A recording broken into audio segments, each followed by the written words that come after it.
Hyderabad LB నగర్లో auto డ్రైవర్లు ఆందోళన చేపట్టారు. గంటల తరబడి వేచి ఉన్నప్పటికీ గ్యాస్ లభించడం లేదని నిరసన చేపట్టారు. ఎల్పీజీ గ్యాస్ కొరతను నిరసిస్తూ హైవేలపై ఆటోలను అడ్డంగా నిలిపి నిరసన చేపట్టారు. దీంతో ట్రాఫిక్ భారీగా స్తంభించింది. ఆయిల్ కంపెనీలు ఇంధన సరఫరా చేయడం లేదని, ఎల్పీజీ సీఎన్జీ బంక్ల వద్ద నిర్వాహకులు నో స్టాక్ బోర్డులు పెడుతున్నారని వాపోయారు. ప్రభుత్వం వెంటనే స్పందించి గ్యాస్ సరఫరాని క్రమబద్ధీకరించాలని ఆటో డ్రైవర్లు డిమాండ్ చేస్తున్నారు.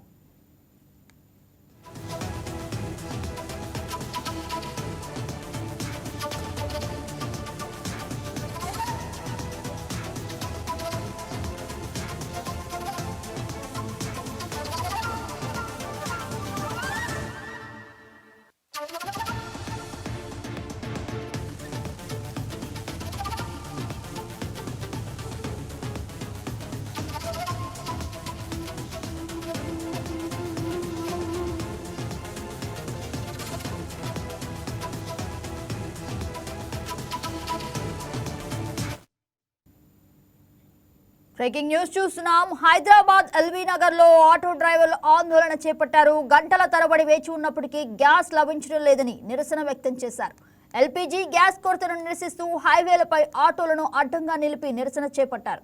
దీంతో ట్రాఫిక్ భారీగా స్తంభించి ఆయిల్ కంపెనీలు ఇంధన సరఫరా చేయడం లేదని, ఎల్పీజీ సీఎన్జీ బంకుల వద్ద నిర్వాహకులు నో స్టాక్ బోర్డులు పెడుతున్నారని వాపోయారు. ప్రభుత్వం వెంటనే స్పందించి గ్యాస్ సరఫరాని క్రమబద్ధీకరించాలని ఆటో డ్రైవర్లు డిమాండ్ చేస్తున్నారు. దీనికి సంబంధించి మరింత సమాచారం మా ఏపీ బ్యూరో చీఫ్ సలాం అందిస్తారు. గుడ్ మార్నింగ్ సలాం. గుడ్ మార్నింగ్ గగన. హైదరాబాద్ లోని LB Nagar Sagar ring road వద్ద ఈ రోజు ఆటో డ్రైవర్లు ఆందోళన చేపట్టారు.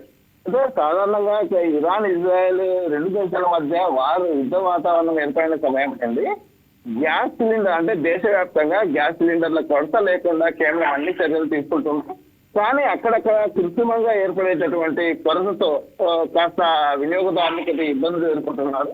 ఈ నేపథ్యంలో హైదరాబాద్ లోని LB Nagar Sagar ring road వద్ద బుధవారం ఆటో డ్రైవర్లు అంటే ప్రధానంగా ఆటో డ్రైవర్లు అందరూ నిరసన తెలిపినటువంటి పరిస్థితి. అంటే ఈ నిరసనకు ప్రధాన కారణం ఏమిటంటే తమ రోజువారీ కూలీ డబ్బులు సైతం అంటే ప్రతిరోజు ఆటో నడుచుకుంటేనే వారికి జీవనం గడిచేటటువంటి పరిస్థితి. అలాంటి పరిస్థితుల్లో గ్యాస్ కొరత వల్ల అంటే ఏదైతే కృత్రిమంగా గ్యాస్ కొరత సృష్టించడంతో తాము గ్యాస్ సిలిండర్ గ్యాసులు లభించక తాము ఎన్నో ఇబ్బందులు ఎదుర్కొంటున్నామని చెప్పేసి ఆటో డ్రైవర్లు వాపోతున్నారు.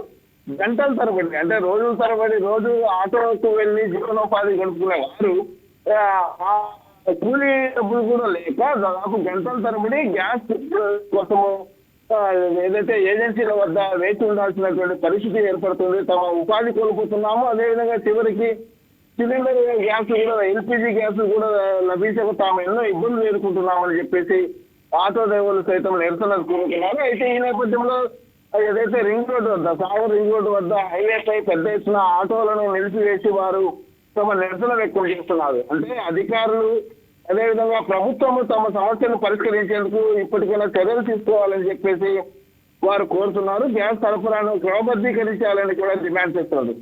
అంటే మనం గత కొద్ది రోజుల క్రితం కూడా చూడవచ్చు, తెలంగాణ ప్రభుత్వం తెలంగాణ పౌర సరఫరాల శాఖ కూడా ఒక ప్రకటన విడుదల చేసింది. రాష్ట్ర వ్యాప్తంగా పెట్రోల్ డీజిల్ తో పాటు గ్యాస్ కొరత లేకుండా తాము అన్ని చర్యలు తీసుకుంటున్నామని, ఇక్కడ ప్రస్తుతం రాష్ట్రంలో గ్యాస్ కొరత అనేది లేదని చెప్పేసి ఒక క్లారిటీ ఇచ్చినటువంటి పరిస్థితి. ఈ నేపథ్యంలో ఆటో డ్రైవర్లు తాజాగా తమకు గ్యాస్ సిలిండర్స్ కానీ ఎల్పీజీ గ్యాస్ ఇవి ఏమీ దొరకడం లేదని చెప్పేసి గంటల తరబడి వేచి ఉన్నా కూడా తమకు చివరికి గ్యాస్ సిలిండర్లు దొరికిన పరిస్థితి ఉందంటూ వాపోతున్నటువంటి పరిస్థితి ఉంది. మరి మొత్తం మీద దీనిపై ప్రభుత్వం ఎలాంటి చర్యలు తీసుకుంటుంది, లేకపోతే ఏదైతే అంటే కృత్రిమంగా ఈ కొరత సృష్టించే వారిపై చర్యలు తీసుకుంటుందా, లేకపోతే మీరు సమస్యకు ఎండ్ కార్డు ఎక్కడ పడుతుంది అనేది మాత్రం తేలాల్సింది. మరి మొత్తం ఇప్పటికే మీరు నిరసన తెలుపుతున్నట్లు సమాచారం అందుతున్నటువంటి స్థానిక పోలీసులు ఘటనా స్థలానికి చేరుకున్నారు. వీరిని సముదాయించే ప్రయత్నం మాత్రం ప్రస్తుతం సాగుతుంది. జగన్ రైట్ సలాం, thank you for the update. Thank you.